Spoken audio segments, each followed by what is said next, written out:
What's up everybody and welcome to Academy of Aperture. My name is Keith. In today's video we're going to be talking about the best camera that you can use going into 2025 for vlogs on YouTube and vlogs in general. If you hadn't guessed what it was, it's DJI Osmo Pocket 3. And more so the Creator Combo Edition, which is what you can use to elevate your videos to better audio and shoot for longer, but we'll talk about that further in the video. So let's jump into the video and talk about this and why I think this is a perfect vlogging camera. So I first stumbled across this when the Pocket 2 was gaining traction and I thought, yeah, it's a great bit of kit, but I didn't think that I would have much use for it. Then the Pocket 3 came out and I saw loads and loads of creators using it, and I saw some of the absolute amazing potential uses for both the camera, for me in a blogging sense and in a commercial work sense such as weddings. So I took the dive and I bought one.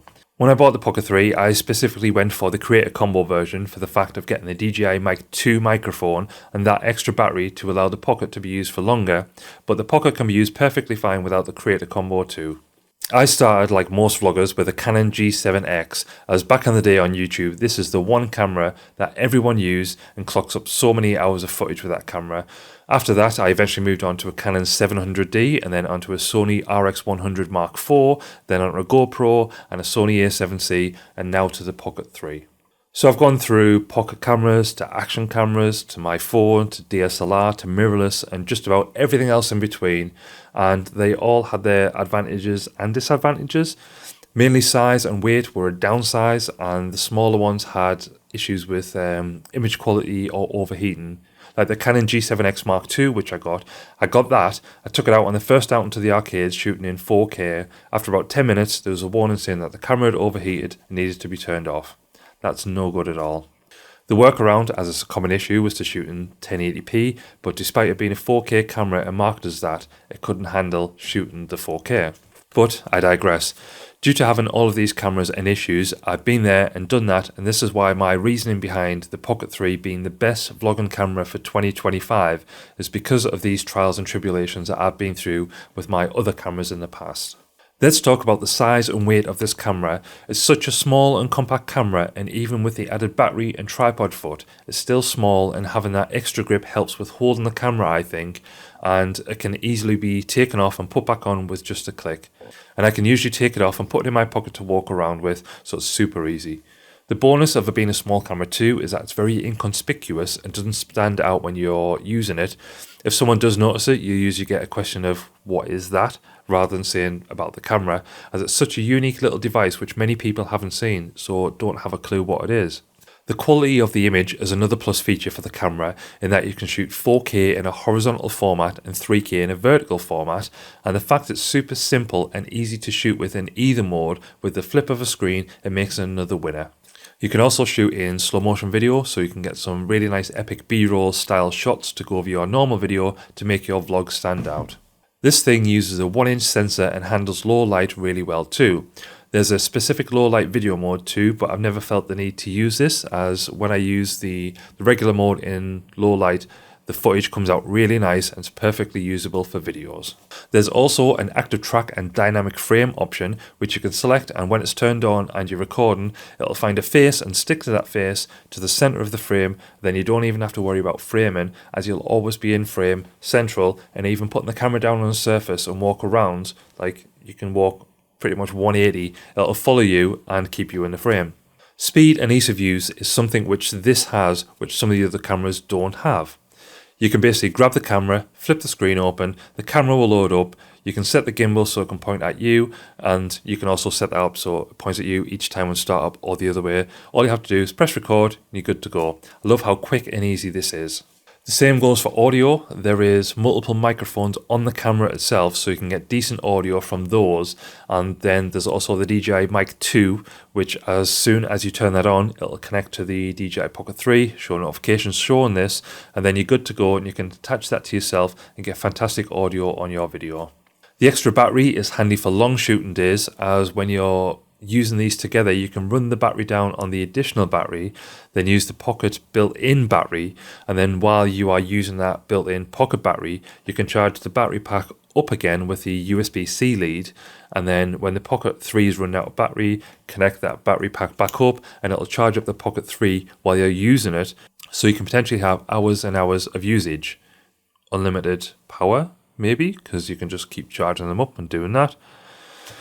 Yeah, like I've never had to use it because the battery length is lasted quite long, but sometimes if I'm in the middle of shooting a wedding, I can shoot quite a lot of the wedding, and then when there's a lull, I can take the battery pack, charge that up, and then that's it fully charged again, so I don't even have to worry about battery. The fact that the Pocket is so small and light, it means that it's able to be put in places and get some fantastic and great shots, and can be coupled with things like a magnetic mount, and you can mount that to magnetic places to get different angles and time lapses. Speaking of mounts, I purchased a different case to be used with the Pocket when it's being stored away. The one that comes with a gimbal I feel is a little bit bulky and not the best at securing the gimbal and keeping it safe. So I've gone for the Sunny Life gimbal and screen protector, which is slightly more lightweight but enables the gimbal to be kept secure and not move like in the original protector.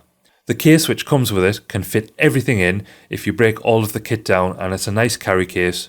But to enable it to be able to be took out at the start and shooting right away, that's not so good because you have to put it all back together.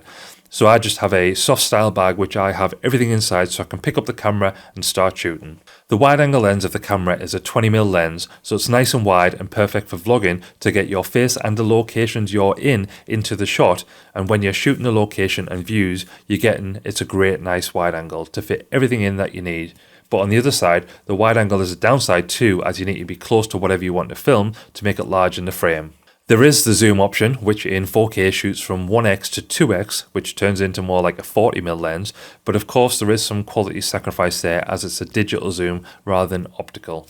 A bonus thing too is that there is a DJI Mimo app which you can hook up your phone to the DJI Pocket 3, so you can use it as a monitor for composition, change settings and start and stop recording. There's a bunch of other features too which you can access which isn't available on the Pocket 3 itself, which is fantastic, but it would be nice to have these features on the camera itself.